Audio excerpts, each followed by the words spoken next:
हमारी बाजी 3 घंटे की गले की सर्जरी करवा के आई हैं और वो इतनी ज़ोर से चीख रही हैं कि माइक के बगैर ही आवाज़ बहावलपुर से मुल्तान आ रही है।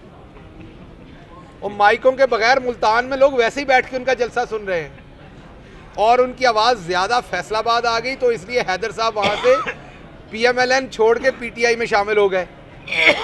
वो वहाँ से आई थी बेचारी, देखें कितनी मुसीबत में वहाँ से चली हैं।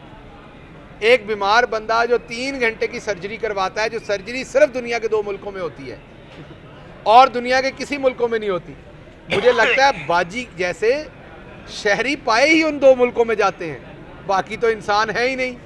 तो अगर बाकी जगहों पे ये हमारा कैमरामैन जो है, इसको भी वो गले की तकलीफ हो सकती है, लेकिन क्योंकि ये उस तरह का इंसान नहीं है, ना वो ना मैं, तो हमारा इलाज करने के लिए यहाँ पर फिर हस्पतालों ने वो वाली सर्जरी रखी नहीं है।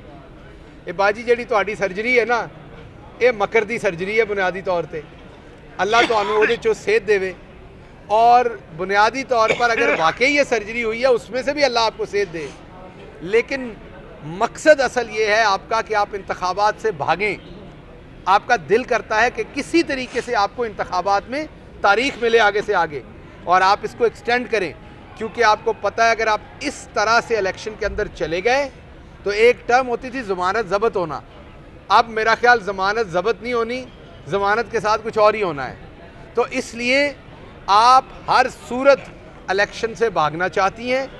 आप आई थी हमारी पॉलिटिकल पार्टी तोड़ने, हमारी तो आप बहन हैं, हमारे लिए काबिल एहतराम हैं। आपके जैसे ही पाँव पड़े पाकिस्तान में, बेचारे शाहिद खाकान अब्बासी साहब जिन्होंने एक असूली मौक़िफ़ लिया है, उन्होंने इस्तीफ़ा दे दिया।